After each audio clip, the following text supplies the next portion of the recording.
Hello friends, उतरन उतरन Colors TV के episode 402 में आप देखेंगे जो जोगी जी होते हैं वो अपनी तिजोरी में पैसे रख रहे होते हैं कि तभी वहाँ पर तप्पू जो होती हैं वो पहुँच जाती हैं।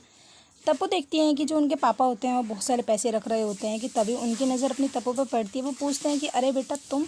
उसके बाद जो दिव्या जी होती हैं वो कहती हैं कि आओ बेटा कैसे आना हुआ। उसके बाद वो कहती है कि माँ हम अभी बहुत जल्दी में हैं, हम फिर बाद में मिलने के लिए आएंगे। तभी जोगी जी कहते हैं कि बेटा कुछ परेशानी तो नहीं है। वो कहती है कि हाँ बस हम वीर को लेकर परेशान हैं कि जल्द से जल्द उनके ऊपर जो इल्ज़ाम लगा है वो हट जाए। उधर जो मासूम होती हैं वो जूस बना रही होती हैं कि तभी जो दामिनी होती है वो उनसे आके पूछती हैं कि किसके लिए तुम जूस बनाई है। वो कहती हैं कि तपस्या दीदी आई हैं। वो कहती हैं कि बेबी जी घर पर आई हैं। वो कहती हैं कि हाँ। वो उनसे मिलने के लिए जाती हैं कि तभी वहाँ पर जो मासूम होती है वो सोचने लगती है कि आखिर तपस्या दीदी यहाँ पर क्यों आई होंगी। उसका दिमाग जो है बहुत ज़्यादा चलता है आखिर तपस्या की बातों को। वो यही सोचती है कि आखिर सब हो क्या रहा है।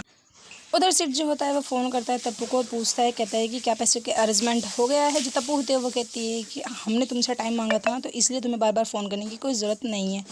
जो दामिनी होती हैं वो इच्छा को नीचे लेके आते हैं क्योंकि वीर उनसे मिलने के लिए आते हैं। लेकिन इच्छा जो होती हैं पहले तो नीचे आ जाती हैं, आकर सोफे पर बैठ जाती हैं। फिर उसके बाद जैसे वो देखती हैं कि वीर वहाँ आ जाते हैं तो वो उनसे नाराज़ होकर वहाँ से चली जाती हैं। वीर सोचते हैं कि आखिर इच्छा मुझसे बात क्यों नहीं करना चाहती। उनके मन होता है वीर का कि वो एक बार इच्छा से बात करें, लेकिन इच्छा उनसे बात करने के लिए तैयार नहीं होती है। जो सूचना होती है वो पुलिस वालों के पास पहुँच जाती है। जो IPS होते हैं वो कहते हैं कि जो वीर की वाइफ है वो तो तप्पू है, लेकिन इच्छा तो वंश की विधवा है, फिर वो उससे मिलने के लिए क्यों गया था। जो पुलिस वाले थे वो खुद से आइडिया फिट करने लगते हैं कि आखिर चल क्या रहा है इस परिवार में।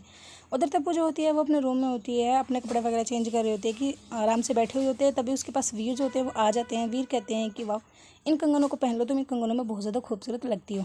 जो वीर होते हैं वो सच्चाई जानने की कोशिश करते हैं तप्पू से और तप्पू से बहुत मीठी मीठी बातें करने लगते हैं। जो तप्पू होती है वो बहक जाती है। तभी वीर कहते हैं कि आखिर इच्छा में ऐसा क्या है कि मतलब सभी लोग उसकी तारीफ़ करते हैं और उसकी बातों में आ जाते हैं, उससे किलसते क्यों नहीं है। तभी तप्पू जो होती हैं वो कहती हैं कि हम बचपन से यही सोचते आ रहे हैं क्योंकि बचपन में हमें एक बहन की ज़रूरत थी। उसके बाद हमें इच्छा मिली। एक बारी तो हम इच्छा को जंगल में ही छोड़ के आ गए थे और हमने इसको हॉस्टल में भी बहुत ज़्यादा तंग किया था, लेकिन हमारे पापा ने कभी हमारी बात नहीं मानी। इच्छा को ही सबसे ज़्यादा लाड किया। फ्रेंड्स, एपिसोड की एंडिंग तो ऐसी होगी। आने वाले एपिसोड बहुत इंटरेस्टिंग है।